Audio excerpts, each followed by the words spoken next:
It's supposed to be played on a 5-string, which I have one of those right now. But you can play it on a 4-string with the same amount of ease. Like it's not different except for one note. Like it's tuned to E flat, or it's tuned up down, I guess. So it's B flat for on the low would be E flat, A flat, D flat, and G flat. Open. Hammer on to the 3rd fret of the A. Then tap the 7th fret with your index finger of the A, and then with your middle finger you tap the 7th of the B, or the D flat. Then you hammer on the 5th fret, and you also hammer on to the 7th fret, and tap again with on the 9th fret. Then you pull off, tap, tap, pull off, and then open again, back to the A. Or you can play it with hammering on with the with your 3rd finger on the E, or whatever you feel comfortable with, but on the 5th fret of the E flat. Then you repeat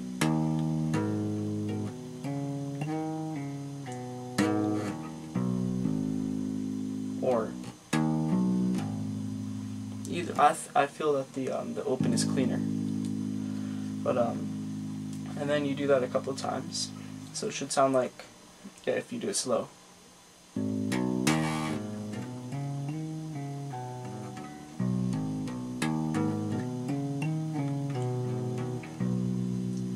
And then the next part, when the bass player goes into the lower, he hits this note, which is an E flat, but you can play that with an open E instead. So you pull off and tap. It's exactly the same thing, only you move down to a heavier string. So you open, tap on the 3, tap on the 7, tap on the 7 again, but on the next string up. Then on the next string up after that, the D flat, you go 5, 7, 9, pull off, tap, tap, pull off, open, or pull off, and then do that again. So that should sound like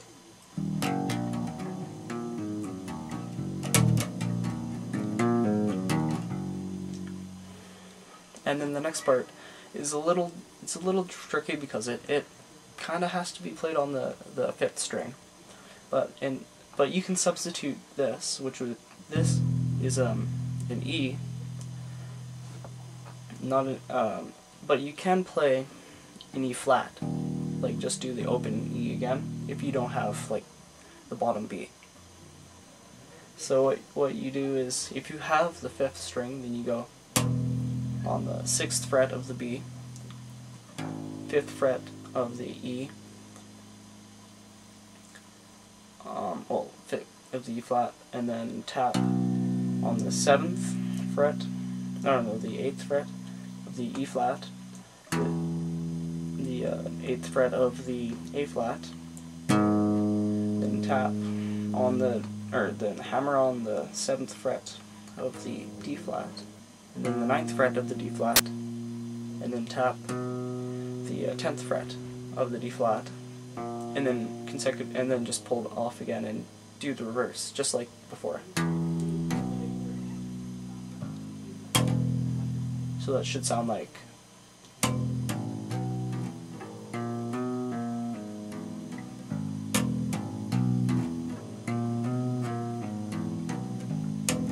or you can, if you don't have the low B, then you can just go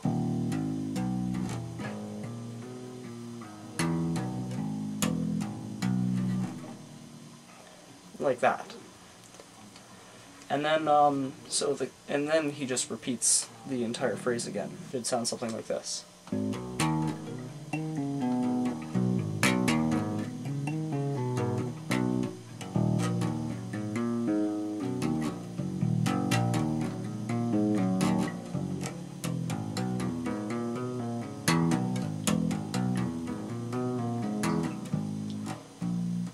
Then he does an ascending riff, which is you go on the 7th fret of the E flat, then the 8th fret of the E flat, and then tap on the 10, and then you do that the same thing with the A flat, which is 7, 8, 10. Then he goes 7, 9, 10, 7, 9, 10. And then he goes up to, back down to the E flat and goes 9, 10, 12, 9, 10, 12, 9, 10, 12. Oh, no, sorry. Not 9, 10, but 9, 11, 12, 9, 11, 12. And then he repeats the phrase again. He repeats the solo. So it so this the ascending part should sound like this.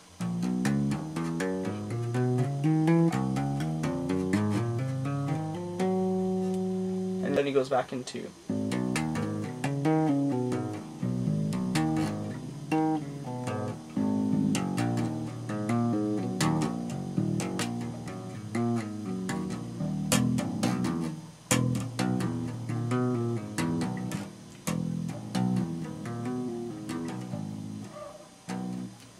and for the second part, he goes. Well, I didn't really learn the next part, but it does sound like.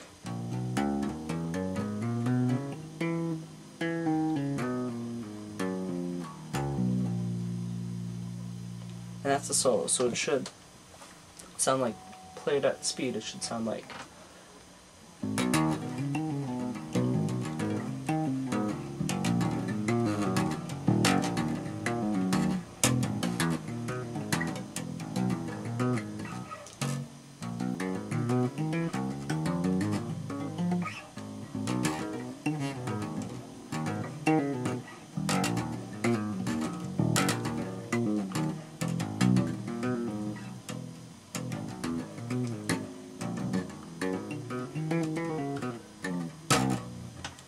And that is the bass tapping solo for Blood Meat.